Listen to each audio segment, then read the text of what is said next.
कृष्ण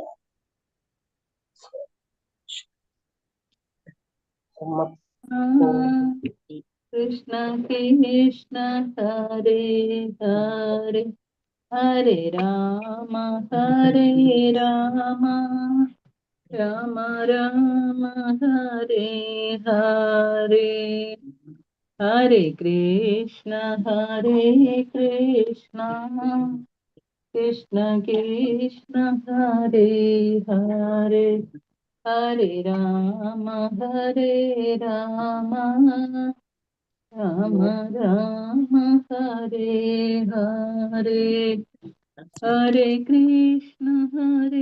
कृष्ण कृष्ण कृष्ण हरे हरे हरे राम राम राम हरे हरे। हरे कृष्ण माताजी प्रणाम। हरे हरे कृष्ण कृष्ण माताजी प्रणाम। കാണുന്നുണ്ടല്ലോ അല്ലെ? हरे कृष्ण माताजी, हरे कृष्ण माताजी प्रणाम। हरे कृष्ण प्रणाम। ओम नमो भगवते वासुदेवाय। ओम नमो भगवते वासुदेवाय। ओम नमो भगवते वासुदेवाय। ओम अज्ञानतिमिरान्धस्य ज्ञानाञ्जनशलाकया चक्षुरुन्मीलितं येन तस्मै श्रीगुरवे नमः। श्रीचैतन्यमनोभीष्टं स्थापितं येन भूतले स्वयं रूपकदा मह्यं ददाति स्वपदान्तिकम्।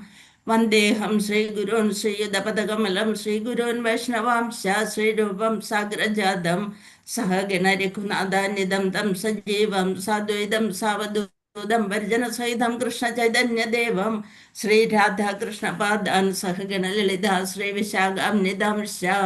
हे कृष्णा करुणा सिन्धो दीनबन्धो जगत्पदे गोपेश गोपिका कान्त राधा कान्त नमोऽस्तुते। तप्तकाञ्चन गौरांगी राधे वृंदावनेश्वरी वृषभानुसुते देवी प्रणमामि हरिप्रिये।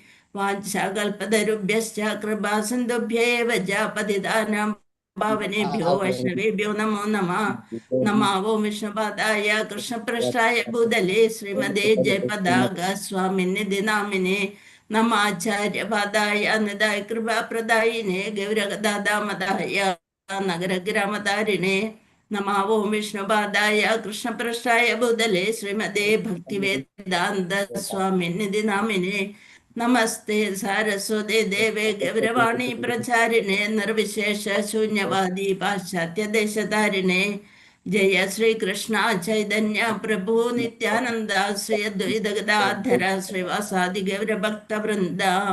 हरे कृष्णा कृष्ण कृष्ण हरे हरे हरे राम राम राम हरे हरे हरे कृष्णा कृष्ण कृष्ण हरे हरे हरे राम राम राम हरे हरे हरे कृष्णा कृष्ण कृष्ण हरे हरे हरे राम राम राम हरे हरे।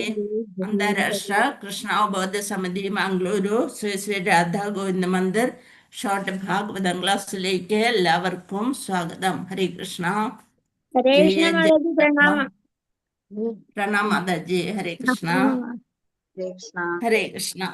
ജയ ജയ ഭാഗവത ദേവാ ജയ ജയ ഭാഗവത ജയ ജയ രാധാ കൃഷ്ണ സ്വരൂപ ജയ ജയ ഭാഗവത ദേവാ ജയ ജയ ഭാഗവത. നിഗമകൽപ്പതരോർഗളിതം ഫലം സുഖമുഖാദമൃതദ്രവ സംയുതം പിബത ഭാഗവതം രസമാലയം മുഹുരഹോ രസികാ ഭുവി ഭാവുകാ. നാരായണം നമസ്കൃത്യം നരം ചൈവം നരോത്തമം ദേവീം സരസ്വതീം വ്യാസം തതോ ജയമുദീരയേത്. നഷ്ടപ്രായേഷു ഭദ്രേഷു നിത്യം ഭാഗവത സേവയാ ഭഗവതി ഉത്തമ ശ്ലോകേ ഭക്തിർഭവതി നഷ്ടയേ. മൂകം കരോതി വാചാലം പങ്കും ലംഘയതേ കൃപാതമഹം വന്ദേ ശ്രീഗുരും ദീനതാരിണം ശ്രീ പരമാനന്ദ മാധവം. ഹരേ കൃഷ്ണ കൃഷ്ണ കൃഷ്ണ ഹരേ ഹരേ ഹരേ രാമ രാമ രാമ ഹരേ ഹരേ മദേകബന്ധോ മത്സംഖ്യൻ മദ്ഗുരോ മന്മഹാധന മന്നിഷ്ടാരകമദ്ഭാഗ്യ മദാനന്ദ നമോസ്തുതേ. ഗ്രന്ഥരാജ ശ്രീമദ് ഭാഗവതം की जय, श्रील प्रभुपाद की जय, श्री गुरु महाराज की जय. हरे कृष्णा हरे कृष्ण. ഹരേ കൃഷ്ണ മാതാജി. നമ്മള് എത്രാമത്തെ ശ്ലോകമായി? ശ്ലോകം 12ന്റെ ഭാവാർത്ഥമാണ് നോക്കാനുള്ളത് അല്ലേ? ഹരേ കൃഷ്ണ. തത്ശ്രദ്ധദാനാമുനയോ ജ്ഞാനവൈരാഗ്യയുക്തയാ പശ്യന്ത്യാത്മനിജാത്മാനം ഭക്ത്യാ ശ്രുതഗൃഹീതയാ. ജ്ഞാനത്താലും വൈരാഗ്യത്താലും പൂർണ്ണ സജ്ജനായ ഗൗരവമുള്ള ജിജ്ഞാസുവായ വിദ്യാർത്ഥി അഥവാ മുനി വേദാന്ത ശ്രുതിയിലൂടെ താൻ ശ്രവിച്ചതെന്തോ അതിൻ്റെ അടിസ്ഥാനത്തിൽ ഭക്തിയുത സേവന സമർപ്പണത്തിലൂടെ ആ നിരപേക്ഷ സത്യത്തെ സാക്ഷാത്കരിക്കുന്നു. ഒരാള് ഒന്നായ ശ്ലോകവും വായിക്കുക, വിവർത്തനവും വായിക്കാം. ഹരേ കൃഷ്ണ.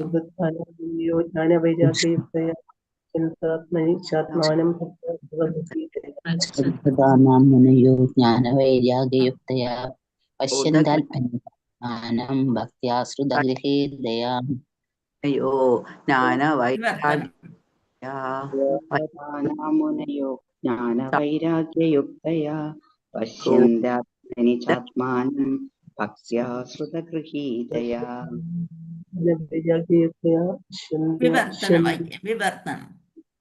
ജ്ഞാനത്താലും വൈരാഗ്യത്താലും പൂർണ്ണസംഖ്യത്താലും സജ്ജനായ ഗൗരവമുള്ള വേദാന്ത ശ്രുതിയിലൂടെ ഞാൻ ശ്രവിച്ചതൊക്കെ അതിന്റെ അടിസ്ഥാനത്തിൽ ഭക്തിയുതം സേവന ആ നിരപേക്ഷത്തെ സാക്ഷാത്കരിക്കുന്ന. എന്താണ് നിരപേക്ഷ സത്യം? എന്താണ് നിരപേക്ഷ സത്യം? ഭഗവാൻ പരമസത്യം. ഭഗവാൻ ശ്രീകൃഷ്ണ മാത്രമാണ് പരമസത്യം എന്ന് നമ്മൾ ഇന്നലെ പഠിച്ചു കഴിഞ്ഞു, മനസ്സിലാക്കി കഴിഞ്ഞു. ഈ നിരപേക്ഷ സത്യത്തെ 3 വിധത്തിൽ സാക്ഷാത്കരിക്കാം. ഏതൊക്കെയാണെന്നല്ലേ മനസ്സിലാക്കിയത്? ബ്രഹ്മേതി, എന്ന് അല്ലെ? അപ്പൊ പരമാത്മാവ് എന്ന തത്വത്തെ തന്നെ എങ്ങനെയാ മനസ്സിലാക്കാൻ പറ്റും? ഭക്തിയുത സേവനത്തിലൂടെയും ഗുരുവാക്യങ്ങളിലൂടെയും. അതായത് വേദാന്ത ശ്രുതി എന്ന് പറയുന്ന വേദങ്ങളിലൂടെ അല്ലെ ഗുരുക്കന്മാരുടെ വാക്കുകളിലൂടെയും നമ്മുടെ ശ്രവണത്തിലൂടെ അറിയാൻ പറ്റും. പിന്നെ അതിൻ്റെ അടിസ്ഥാനത്തിൽ വേദങ്ങളിലെ അറിവിൻ്റെ അടിസ്ഥാനത്തിൽ ഭക്തിയുത സേവന സമർപ്പണത്തിലൂടെ ആ നിരപേക്ഷ സത്യത്തെ, അതായത് ഭഗവാൻ ശ്രീകൃഷ്ണനെ നമുക്ക് സാക്ഷാത്കരിക്കാൻ സാധിക്കും എന്നുള്ളതാണ് ആ ശ്ലോകത്തിന്റെ വിവർത്തനം. ഇനി ഭാവാർത്ഥം. ശ്രീല പ്രഭുപാദിക്ക് ജയ്. പരിപൂർണ നിരപേക്ഷ സത്യമായ, ശ്രദ്ധിച്ചിരുന്നോളെ, പരിപൂർണ നിരപേക്ഷ സത്യമായ വാസുദേവ ഭഗവാനോടുള്ള ഭക്തിയുത സേവന മുഖേന നിരപേക്ഷ സത്യത്തെ സമ്പൂർണമായി സാക്ഷാത്കരിക്കാം. ഈ പറഞ്ഞത് തന്നെ, അതായത് ഭഗവാൻ ശ്രീകൃഷ്ണന്റെ ഭക്തിയുത സേവനത്തിലൂടെ നമുക്ക് ഭഗവാനെ സാക്ഷാത്കരിക്കാൻ സാധിക്കും. അദ്ദേഹത്തിന്റെ അതീന്ദ്രിയ ശരീര തേജസ്സാണ് ബ്രഹ്മം. അതീന്ദ്രിയ ശരീരത്തിൽ നിന്ന് വരുന്ന ആ തേജസ്, ആ പ്രകാശത്തെയാണ് എന്ത് പറയാ? ബ്രഹ്മം. മനസ്സിലാവണ്ട? ബ്രഹ്മം. പരമാത്മാവ് അദ്ദേഹത്തിന്റെ പ്രാഗിക പ്രാതിനിധ്യം, അതായത് നമ്മുടെ എല്ലാവരുടെ ഉള്ളില് പരമാത്മാവായിട്ട് ഒരു പ്രതിനിധിയായിട്ട് ഭഗവാൻ ഇരിക്കുന്നുണ്ട്. നമ്മുടെ എല്ലാവരുടെ ഉള്ളിലും ഒരു പ്രതിനിധി, ആ പരമാത്മാവ് ഭഗവാന്റെ പ്രതിനിധിയാണ്. അതാണ് നമ്മൾക്ക് ഇടയ്ക്കിടയ്ക്ക് ഭഗവാൻ ഇങ്ങനെ പറയും, ഇന്നത് ചെയ്യണോ? നമ്മൾ 2 ചോദ്യം ഇങ്ങനെ വെക്കും, ചെയ്യണോ അതോ ചെയ്യണ്ടേ, അല്ലെ പോണോ പോണ്ടേ എന്ന് പറയുമ്പോൾ ശരിക്കും നമ്മൾ ഭഗവാനിലേക്ക് അടുത്തുകൊണ്ടിരിക്കുമ്പോൾ നമ്മുടെ ഉള്ളിലിരുന്ന് ഭഗവാൻ പറയും വേണ്ട, ചെയ്യണ്ട. പക്ഷെ നമ്മൾക്ക് അപ്പോഴും തോന്നും അയ്യോ ചെയ്യണം എന്ന് തോന്നിയിട്ട് ചെയ്ത് കഴിയുമ്പോൾ നമ്മൾ ഞാൻ വിചാരിച്ചതാണ് അത് ചെയ്യണ്ടെന്ന് എന്നുള്ളൊരു കുറ്റബോധം ഉണ്ടാവും. ആ ഉള്ളിൽ നിന്ന് പറഞ്ഞു തരുന്നത് ആരാണ്? പരമാത്മാവാണ് നമുക്ക് പറഞ്ഞു തരുന്നത്. അപ്പം ബ്രഹ്മം എന്ന് പറയുന്ന അദ്ദേഹത്തിന്റെ തേജസ്, പരമാത്മ സാക്ഷാത്കാരം നിരപേക്ഷ സത്യത്തിന്റെ, അതായത് ഈശ്വരന്റെ അല്ലെ ഭഗവാൻ ശ്രീകൃഷ്ണന്റെ ഭാഗിക സാക്ഷാത്കാരം മാത്രമാണ് പരമാത്മാവായിട്ടുള്ളത്. ഇനി കർമ്മികളെന്നും ജ്ഞാനികളെന്നും യോഗികളെന്നും ഭക്തരെന്നും മനുഷ്യർ 4 വിധത്തിലുണ്ട്. ഏതൊക്കെയാണ് 4 വിധത്തിലുള്ള മനുഷ്യർ? ഏതൊക്കെയാണ്? ഒന്ന് കർമ്മികൾ. എന്താണ് കർമ്മികൾ എന്ന് വെച്ചാല്? കർമ്മികൾ എന്ന് വെച്ചാൽ ഭൗതിക ആഗ്രഹത്തിന് വേണ്ടി ഏത് സമയവും പ്രവൃത്തി ചെയ്യുന്നവരെയാണ് കർമ്മികൾ എന്ന് പറയുന്നത്. ഭൗതിക സുഖത്തിന് വേണ്ടി, ഇന്ദ്രിയ സുഖത്തിന് വേണ്ടി പ്രവർത്തികൾ ചെയ്തുകൊണ്ടിരിക്കുന്നത് കർമ്മികള്. ജ്ഞാനികൾ ഈ വേദങ്ങളൊക്കെ അറിയാൻ ശ്രമിക്കുന്നവര്, അല്ലെന്നുണ്ടെങ്കിൽ അതിനെക്കുറിച്ചുള്ള അറിവുള്ളവര് ജ്ഞാനികൾ. യോഗികൾ അതിനെക്കുറിച്ച് വീണ്ടും ചിന്തിച്ച് അതീന്ദ്രിയത്തിലേക്ക് ഉള്ള പ്രവർത്തനങ്ങൾ അത് ആചരിക്കും. അവര് അറിവ് ആചരിക്കുന്നവരാണ് യോഗികള്. പിന്നെന്താണ്? ഭക്തർ. ഭക്തരാണ് ടോപ്പിൽ നിൽക്കുന്നത് അല്ലെ. ഭഗവാനെ ഭക്തിയുദ്ധ സേവനത്തിലൂടെ ഭഗവാനിലേക്ക് എത്താൻ ബ്രഹ്മവും വേണ്ട, നമ്മൾക്ക് പരമാത്മാവും വേണ്ട. ആരാണ് വേണ്ടത്? ഭഗവാൻ ശ്രീകൃഷ്ണനിലേക്ക് എത്താനായിട്ട് യത്നിക്കുന്നവരാണ് ഭക്തര്. ആ ഭക്തർക്ക് എന്ത്? ഭക്തരെന്നും മനുഷ്യർ 4 വിധത്തിലുണ്ട്. അപ്പൊ 4 വിധത്തിലുള്ളത് ആരൊക്കെയാണ്? കർമ്മികൾ, ജ്ഞാനികൾ, യോഗികൾ, ഭക്തർ. ഇനി കർമ്മികൾ എന്ന് വെച്ചാല് ഭൗതികവാദികളും അതേസമയം മറ്റു 3 കൂട്ടരും അതീന്ദ്രിയവാദികളുമാകുന്നു. ജ്ഞാനികളും യോഗികളും ഭക്തരും അതീന്ദ്രിയവാദികളാണ്. അപ്പൊ നമ്മളൊന്നും ഭക്തരിലേക്ക് എത്തിയിട്ടില്ല കേട്ടോ. നമ്മള് ഭഗവാനെ ഒന്ന് അറിയാനായിട്ട് ശ്രമിച്ചുകൊണ്ടിരിക്കണം. ആ ഒരു പാതയിൽക്കൊന്ന് തിരിച്ചു വിട്ടിട്ടുണ്ട് നമ്മളെ, അത്രേ ഉള്ളൂ. അതീന്ദ്രിയവാദികളാകുന്നു. പരമപുരുഷനെ സാക്ഷാത്കരിച്ച ഭക്തന്മാരാണ് ഒന്നാന്തരം അതീന്ദ്രിയവാദികൾ. അപ്പൊ ജ്ഞാനികളെക്കാളും യോഗികളെക്കാളും ഉയർന്ന നിലയിലുള്ളതാരാണ്? ഭക്തര്. അപ്പൊ നമ്മള് ആ ഒരു വാഹനത്തിൽ ഒന്ന് കയറി ഇരുന്നിട്ടേ ഉള്ളൂ. അതിനു മുമ്പ് നമ്മൾ കാല് നീട്ടാനൊന്നും നോക്കണ്ട. അപ്പൊ ഇനിയും സാധന ചെയ്തുകൊണ്ടിരിക്കുക. അപ്പൊ 4 പേരില് ഏറ്റവും ഒന്നാന്തരം അതീന്ദ്രിയവാദികളാണ് ഭക്തര്. പരമപുരുഷന്റെ സമഗ്ര ഭാഗത്തെ ഭാഗികമായിട്ട് സാക്ഷാത്കരിച്ചവർ രണ്ടാന്തരം അതീന്ദ്രിയവാദികള്. ആര്? യോഗികള്. അവരുടെ എന്താണ് ഭാഗികമായിട്ട് സാക്ഷാത്കരിച്ചതുകൊണ്ട് രണ്ടാന്തരം അതീന്ദ്രിയവാദികളും, പരമപുരുഷന്റെ ആത്മീയ സ്ഥിതിയെ കഷ്ടിച്ച് മാത്രം സാക്ഷാത്കരിച്ചവര് 3-ാം തരം അതീന്ദ്രിയവാദികളുമാകുന്നു. ഇനി ഭഗവത്ഗീതയിലും ഇതര വേദശാസ്ത്രങ്ങളിലും പ്രസ്താവിച്ചിരിക്കുന്നത് പോലെ പൂർണ്ണജ്ഞാനത്തിന്റെയും ഭൗതിക സംസർഗത്തിൽ നിന്നുള്ള വിരക്തിയുടെയും ജ്ഞാനം, ഭഗവാനെ കുറിച്ച് അറിയാൻ തുടങ്ങുമ്പോൾ നമ്മൾക്ക് എന്ത് വരും? ഒരു വിരക്തി വരും.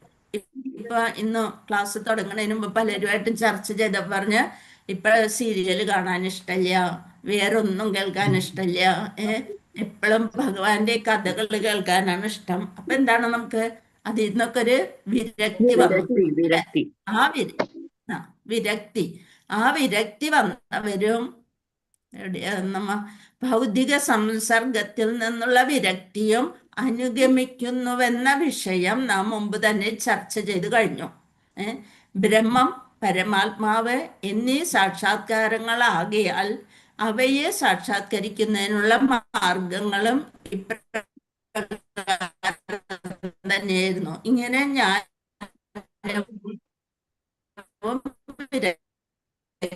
വരുമ്പോഴാണ് ബ്രഹ്മസാക്ഷാത്കാരവും പരമാത്മസാക്ഷാത്കാരം. അതായത് യോഗ സത്യം എന്ന് പറയുന്നത് ഭഗവാൻ ശ്രീകൃഷ്ണനെ സാക്ഷാത്കരിക്കുന്നതിന് അപൂർണങ്ങളായ മാർഗങ്ങളാകുന്നു. അതെല്ലാം ബ്രഹ്മസാക്ഷാത്കാരവും ജ്ഞാനയോഗവും ഒക്കെ പൂർണ്ണമായിട്ടില്ല. ഭൗതിക സംസർഗത്തിൽ അധിഷ്ഠിതവും വേദാന്ത ശ്രുതിയുടെ ശ്രവണത്തിലൂടെ എന്താണ് വിരക്തി വരണം. ജ്ഞാനം വരുമ്പോ വിരക്തി വരും. പിന്നെ വേദങ്ങളൊക്കെ നമ്മൾ കേൾക്കുക, ശ്രവണമാണ് ഏറ്റവും പ്രധാനം.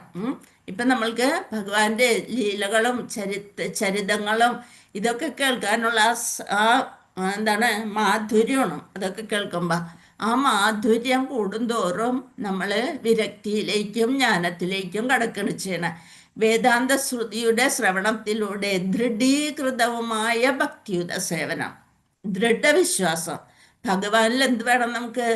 ദൃഢവിശ്വാസം. എന്തായാലും ഭഗവാനുണ്ട്, നമ്മളുടെ കൂട്ടിന് ഭഗവാൻ തന്നെ മതി എന്നുള്ളൊരു ദൃഢവിശ്വാസം വരണം. അതാണ് വേദാന്ത ശ്രുതിയുടെ ശ്രവണത്തിലൂടെ ദൃഢീകൃതവുമായ ഭക്തിയുത സേവനം മാത്രമാണ് ഗൗരവമുള്ള ജിജ്ഞാനുസ്രവവുമായ ഒരു വിദ്യാർത്ഥിക്ക് നിരപേക്ഷ സത്യത്തെ സാക്ഷാത്കരിക്കാനുള്ള പരിപൂർണമായ മാർഗം. ഇപ്പൊ എന്താണ്? അറിവ് കിട്ടണം, അതുപോലെ തന്നെ നമ്മള് ഭൗതികതയിൽ നിന്ന് അകന്നു പോണം. പിന്നെന്ത് വേണം? ദൃഢവിശ്വാസം. ഭഗവാനിലുള്ള ദൃഢവിശ്വാസം ഉണ്ടെങ്കിൽ നമ്മൾക്ക് എന്തായാലും ഭഗവാനെ സാക്ഷാത്കരിക്കാൻ പറ്റും. ഇപ്പൊ വിചാരിക്കും നമ്മള് എങ്ങനെയാ നമ്മള് ഭഗവാനെ കാണാന്ന്. എങ്ങനെയാ നമ്മള് ഭഗവാനെ കാണുക? ഭക്തി മാർഗത്തിലൂടെ കാണാൻ പറ്റുമോ നമുക്ക്? കാണാൻ പറ്റില്ല. നമ്മൾ അതിന് യോഗ്യരല്ല, അല്ലെ? പക്ഷെ പല രൂപത്തില് പലരിലൂടെ ഭഗവാൻ നമ്മളെ കാണുന്നുണ്ട്. ഭഗവാൻ നമ്മളെ കണ്ടാൽ മതി. നമ്മൾ അമ്പലത്തിൽ പോകുമ്പോൾ നമ്മൾ വിചാരിക്കും, അയ്യോ എത്തണില്ല. ഗുരുവായൂർ അമ്പലത്തിലൊക്കെ പോയിട്ട് എത്തിച്ച് നിന്നിട്ട് നമ്മള് ഒരു നോക്കൊന്ന് കാണാനായിട്ട്, അപ്പളത്തിന് അവര് പറയും പിന്നിൽ മാറ് എന്ന് പറഞ്ഞ് ബഹളം വയ്ക്കും. പക്ഷെ നമ്മളെ ഭഗവാൻ കാണുന്നുണ്ടാവും. അത് മതി. ഭഗവാന് കാണിച്ചു കൊടുക്കാം നമ്മളെ. അപ്പൊ ഭഗവാൻ പല രൂപത്തില് പല വേഷത്തില് പലരിലൂടെ, ചിലപ്പോ ഒരു ഭക്തനിലൂടെ ആയിരിക്കും ഭഗവാൻ നമ്മുടെ ഇരത്തേക്ക് വരിക. അപ്പൊ ഈ ഒരു ദൃഢവിശ്വാസം നമുക്ക് വേണം. ഏത് രൂപത്തിലായാലും ശരിക്കും ഭഗവാൻ നമ്മുടെ കൺമുന്നിൽ വന്നാല് നമുക്ക് കാണാൻ പറ്റില്ല. നമ്മളുടെ കണ്ണുകൾ അത്ര പൂർണ്ണല്ല, നമ്മള് പരിശുദ്ധരല്ല. പക്ഷെ പല മാർഗത്തിലൂടെ ഭഗവാൻ നമ്മുടെ അടുത്തെത്തും. അപ്പൊ ഭക്തിയുത സേവനം ആകയാൽ ഭക്തിയുത സേവന അല്പജ്ഞാനികളായ അതീന്ദ്രിയവാദികളെ ഉദ്ദേശിച്ചിട്ടുള്ളതല്ല. ബ്രഹ്മത്തിലെത്തണം, അല്ലെ പരമാത്മാവിലെത്തിയാൽ മതി എന്നുള്ളവരെ ആശ്രയിച്ചുള്ളതല്ല എന്ത് ഭക്തിയുത സേവന. ഭക്തരിലും ഒന്നാം തരം, രണ്ടാം തരം, മൂന്നാം തരം എന്നിങ്ങനെ 3 വിഭാഗങ്ങൾ നമ്മളിപ്പോ കണ്ടു. മൂന്നാം തരം ഭക്തർ അഥവാ അഭിനവ ഭക്തർ, പെട്ടെന്ന് പുതിയതായ ഭക്തർ ജ്ഞാനമില്ലാത്തവരാണ്. അവർക്ക് ജ്ഞാനമൊന്നുമില്ല, പക്ഷെ അമ്പലങ്ങളിലെല്ലാതും പോകും, എല്ലായിടത്തും പോയി വഴിപാടുകളും ഇതൊക്കെ കഴിക്കും. ഭൗതിക സംസർഗത്തിൽ നിന്ന് മുക്തരല്ല അവരെന്തിനു വേണ്ടിയാണ് വഴിപാട് കഴിക്കുന്നത്? ഓരോ ഭൗതിക ലാഭത്തിന് വേണ്ടിയിട്ട്, അല്ലെ? അങ്ങനെ അവസാനാവുമ്പോഴാണ് അവർക്ക് മനസ്സിലാവുക ഇത്രയും നാള് നമ്മൾ ചെയ്തതൊക്കെ പൊട്ടത്തരായിരുന്നു, അല്ലെ?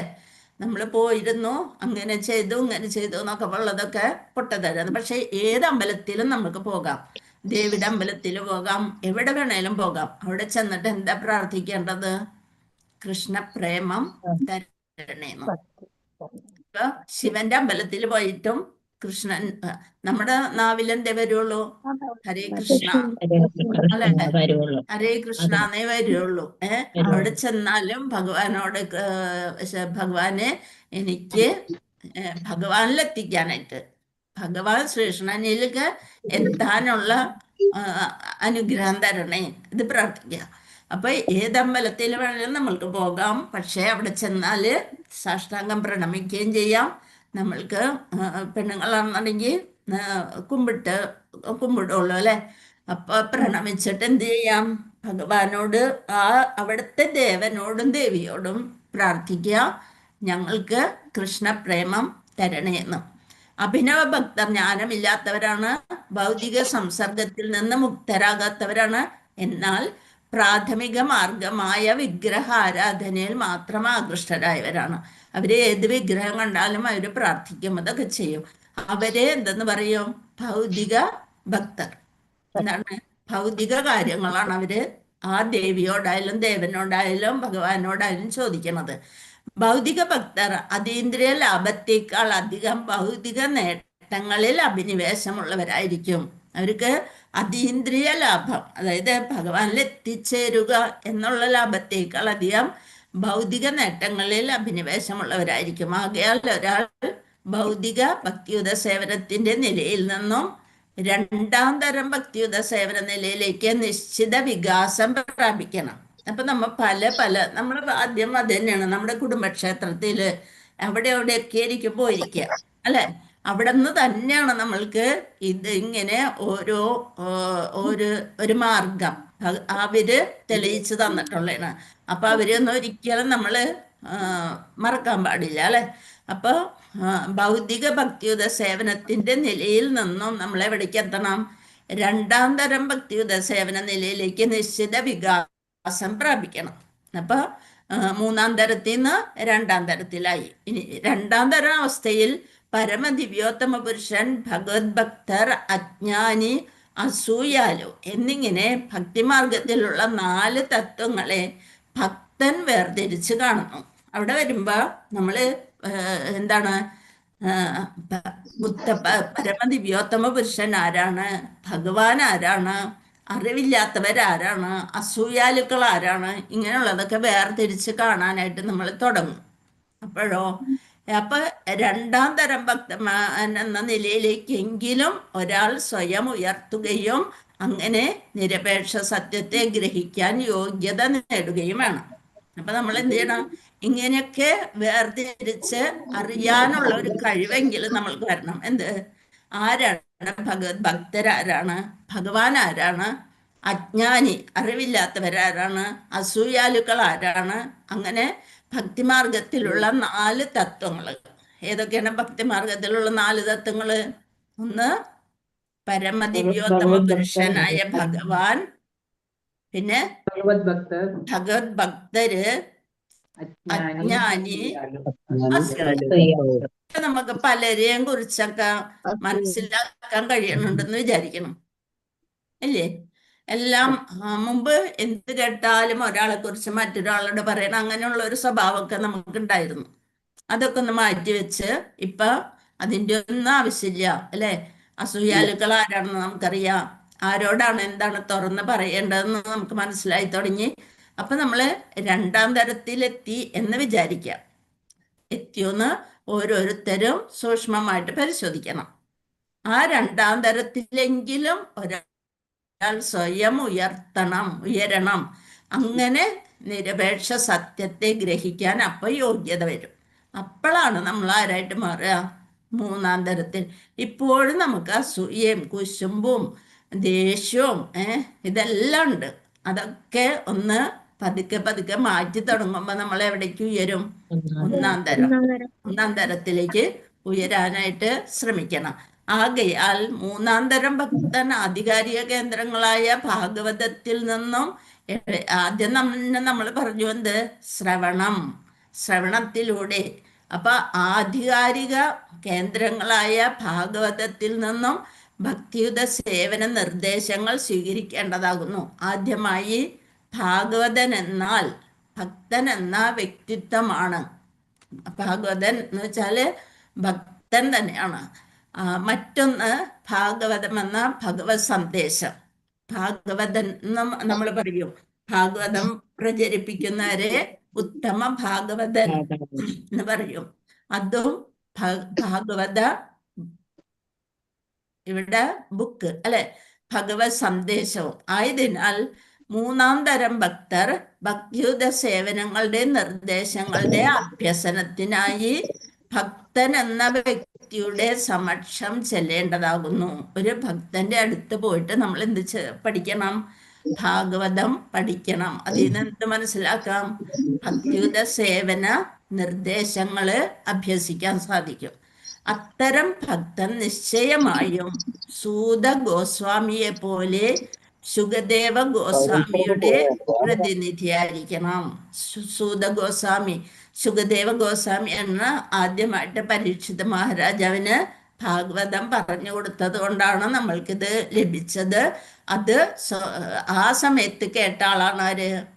സൂത ഗോസ്വാമി. അങ്ങനെ സൂത ഗോസ്വാമിയെ പോലെ, സൂത ഗോസ്വാമിയും ഒരു മുക്താത്മാവാണ്, ശുകദേവ ഗോസ്വാമിയും മുക്താത്മാവാണ്.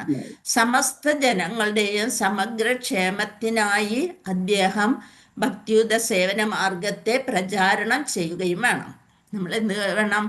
നമ്മൾക്കൊരു അറിവ് കിട്ടിക്കഴിഞ്ഞാൽ അത് മറ്റുള്ളവർക്കും കൂടി പകർന്നു നൽകാൻ ശ്രമിക്കണം. അതാണ് ഞാൻ പറഞ്ഞത്, ഒക്ടോബർ 6 നമ്മുടെ ഭഗവത്ഗീതയുടെ എന്താണ് L1 കോഴ്സ് പുതിയത് തുടങ്ങുന്നുണ്ട്. അപ്പം നമ്മൾക്ക് അറിവുള്ളവരോട്, താല്പര്യമുള്ളവരോട് നമ്മൾ പറയുക, ഇങ്ങനെ ഒരു ഇതുണ്ട്, അതുകൊണ്ട് അതിൽ പങ്കെടുക്കാൻ താല്പര്യം ഉണ്ടെന്നുണ്ടെങ്കിൽ പങ്കെടുക്കുക, അങ്ങനെ പറയാം.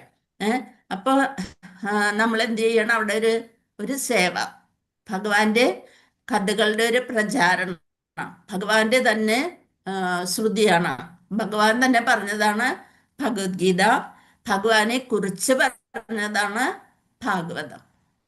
മറ്റേത് ഭഗവാന്റെ വാണിയാണ് ഭഗവത്ഗീത. ഇത് ഭഗവാന്റെ ലീലകളെ കുറിച്ചും ഭഗവാന്റെ ഭക്തരെ കുറിച്ചും പറയുന്നതാണ് ഭാഗവതം. അതാണ് രണ്ടും തമ്മിലുള്ള വ്യത്യാസം. അപ്പൊ പ്രാമാണികരായ ഭക്തരിൽ നിന്നുള്ള ശ്രവണത്തിന് അഭിനവ ഭക്തന് നാമമാത്രമായ അഭിരുചിയുള്ളൂ. അവർക്കൊന്നും അധികം താല്പര്യം വരില്ല, കേട്ട് വരുമ്പോഴാണ് താല്പര്യം വരിക. അത്തരം ഒരു അഭിനവ ഭക്തൻ സ്വന്തം ഇന്ദ്രിയ തൃപ്തിക്കായി ഭാഗവത പാരായണം തൊഴിലാക്കിയവരിൽ നിന്നും ശ്രവിക്കുന്നതായി പുറമോടി കൊണിക്കുന്നു. അവരോട് പറയുമ്പോൾ പറയും, ഞങ്ങൾ സപ്താഹത്തിനും അവിടെ ഇവിടെയൊക്കെ പോകുന്നുണ്ട്, അപ്പം അതുകൊണ്ട് അതിലാകുമ്പോൾ 7 ദിവസം കൊണ്ട് ഫുള്ള് മനസ്സിലാകും, അപ്പം ഇത് ഡെയിലി ഇത് കേൾക്കേണ്ടതൊന്നും കാര്യമില്ല എന്ന് വിചാരിച്ചുകൊണ്ട് അവര് ആ പുറമോടി കാണിക്കും. ഞങ്ങൾ പല സപ്താഹങ്ങളിലും പങ്കെടുത്തിട്ടുണ്ടെന്നൊക്കെ പറയും. ഇപ്രകാരമുള്ള ശ്രവണ കീർത്തനങ്ങൾ മുഴുവൻ പ്രക്രിയയെ തന്നെ നശിപ്പിച്ചിരിക്കുന്നു. ഇത് ശരിക്കും എന്താണ്? അവര് ആ പൈസയ്ക്ക് വേണ്ടിയാണ് സപ്താഹങ്ങൾ നടത്തണത് അല്ലേ? അവരുടേതായ കുറെ അഭിപ്രായങ്ങളൊക്കെ പറയും, കുറച്ച് കഥകൾ അവിടെ നിന്ന് ഇവിടെ നിന്നൊക്കെ എടുത്ത് പറയുകയും ചെയ്യും. അപ്പൊ അതുകൊണ്ട് ആ പ്രക്രിയയെ തന്നെ നശിപ്പിച്ചിരിക്കുന്നു. ആകയാൽ ഇത്തരം തെറ്റായ മാർഗത്തെക്കുറിച്ച് ഒരുവൻ അതീവ ജാഗ്രത പുലർത്തണം. ആ 10ാമത്തെ സ്കന്ധം അതൊക്കെ ആയിരിക്കും ഏറ്റവും ആദ്യം എടുത്ത് വായിക്കുക അവരൊക്കെ. അപ്പൊ അതൊക്കെ ഒന്നും മനസ്സിലാവില്ല. അവർ വിചാരിക്കും ഭഗവാന്റെ വേറെ ടൈപ്പിലുള്ള ഇതാണെന്ന് അവർ മനസ്സിലാക്കി വെക്കുക. ഭഗവത്ഗീത അല്ലെങ്കിൽ ശ്രീമദ് ഭാഗവതത്തിൽ ഉത്ബോധിപ്പിച്ചിരിക്കുന്ന ഭഗവാന്റെ ദിവ്യ സന്ദേശങ്ങൾ സംശയാതീതവുമായും അതീന്ദ്രിയ വിഷയങ്ങളാകുന്നു. ഇതെല്ലാം നമ്മൾക്ക് ഓർക്കാൻ പോലും പറ്റാത്ത അതീന്ദ്രിയ വിഷയങ്ങളാകുന്നു. ഇപ്രകാരമാണെങ്കിലും അത്തരം അതീന്ദ്രിയ വിഷയങ്ങൾ അവയെ ജീവിത വൃത്തിയായി സ്വീകരിച്ച ഒരാളിൽ നിന്നും കേൾക്കരുത്. ഒരിക്കലും അങ്ങനെ ഉള്ള അതീന്ദ്രിയ വിഷയം പൈസയ്ക്ക് വേണ്ടി സപ്താഹങ്ങളൊക്കെ നടത്തുന്ന ഒരാളിൽ നിന്നും കേൾക്കരുത്. അത്തരം ഒരാൾ പാമ്പിന്റെ നാവിനാൽ തീണ്ടപ്പെട്ട ചാൽ എന്നല്ല പാൽ എന്ന പോലെ അവയെ നശിപ്പിക്കുന്നു. ഒരു പാത്രം നിറച്ച് പാലിരിക്കണ അതിൽ ഒരു തുള്ളി വിഷം വീണാല് അത് പിന്നെ വിഷമായി തീരും അല്ലെ? എല്ലാം അത് നശിച്ചു പോകും. അപ്പൊ അതുകൊണ്ട് നമ്മളും അത് ശ്രദ്ധിച്ചു വേണം ചെയ്യാനായിട്ട് എന്നാണ് പറയുന്നത്. എപ്പോഴും ശ്രീല പ്രഭുപാദർ പറയുന്ന ഒരു ഉദാഹരണമാണ് പാമ്പിന്റെ നാവിനാൽ തീണ്ടപ്പെട്ട പാൽ പോലെ നമ്മളെ തന്നെ നശിപ്പിക്കുന്നു.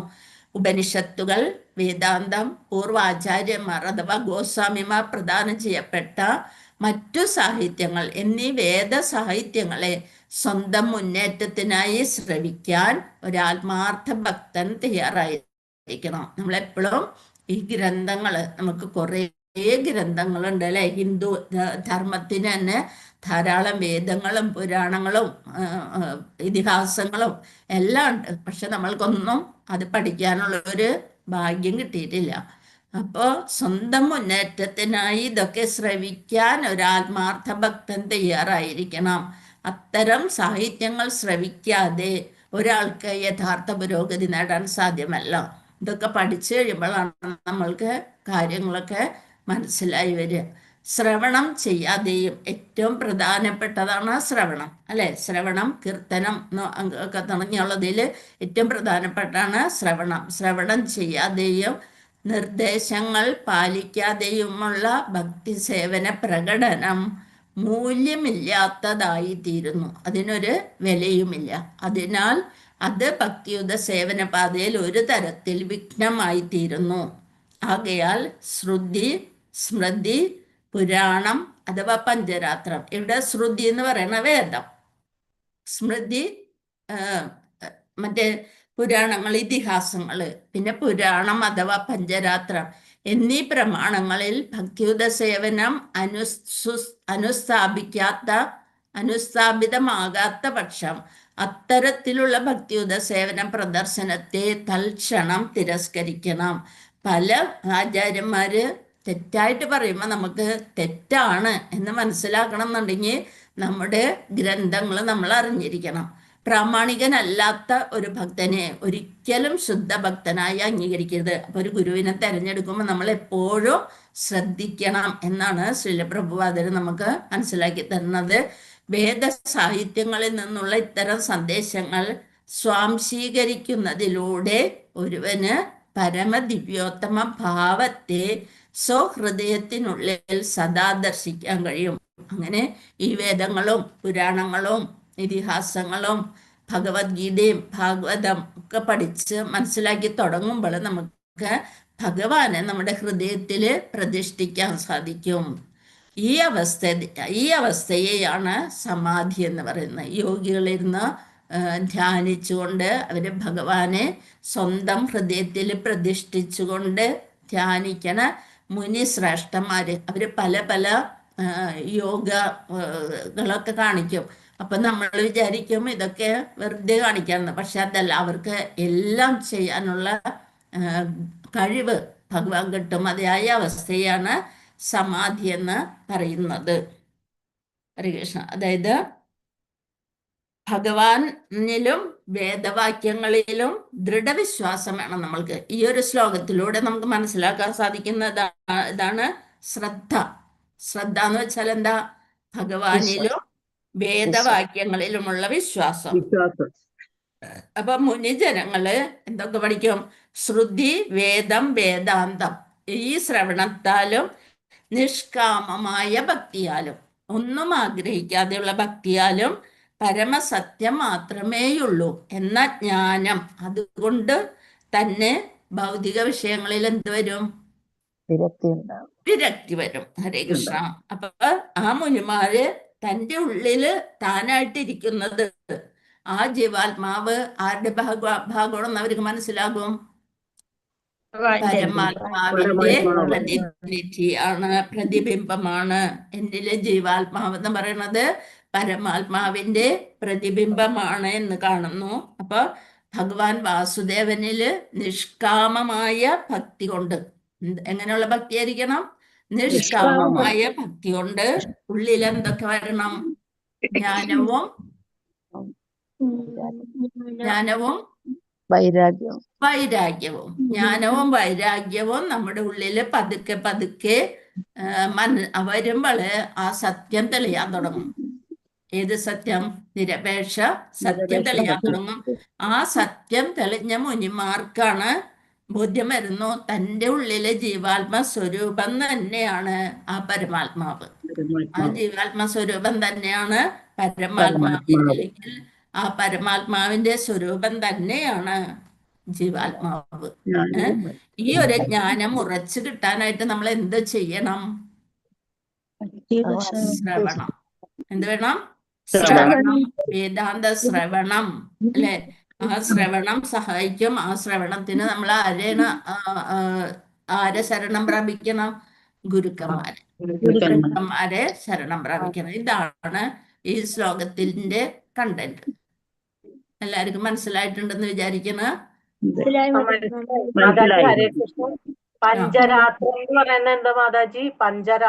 പഞ്ചരാത്രം അതും ഇതുപോലെ തന്നെ വേദാന്തത്തിന്റെ ഒരു ഭാഗമായിട്ട് വരും. പഞ്ചരാത്രം ഉള്ളത് കേട്ടോ. ശ്രുതി, സ്മൃതി, പുരാണം, അതേപോലെ ഉപനിഷത്തുകള്, അതിലൊക്കെ പെട്ടെന്നാണ് പഞ്ചരാത്രം. ഞാൻ ഒന്നും കൂടി യൂട്യൂബിൽ നോക്കിയിട്ട് പറഞ്ഞുതരാം കേട്ടോ.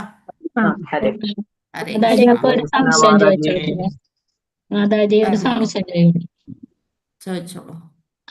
അപ്പൊ ഈ സപ്താഹം ഒക്കെ ചെയ്യണോട് നമ്മൾ കേൾക്കാൻ പോയാലും അത് എന്താണ് മനസ്സിലാക്കേണ്ടത്?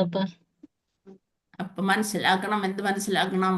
നമ്മള് ശരിയായിട്ടുള്ള നമ്മുടെ ഭാഗവതത്തിലും ഭഗവത്ഗീത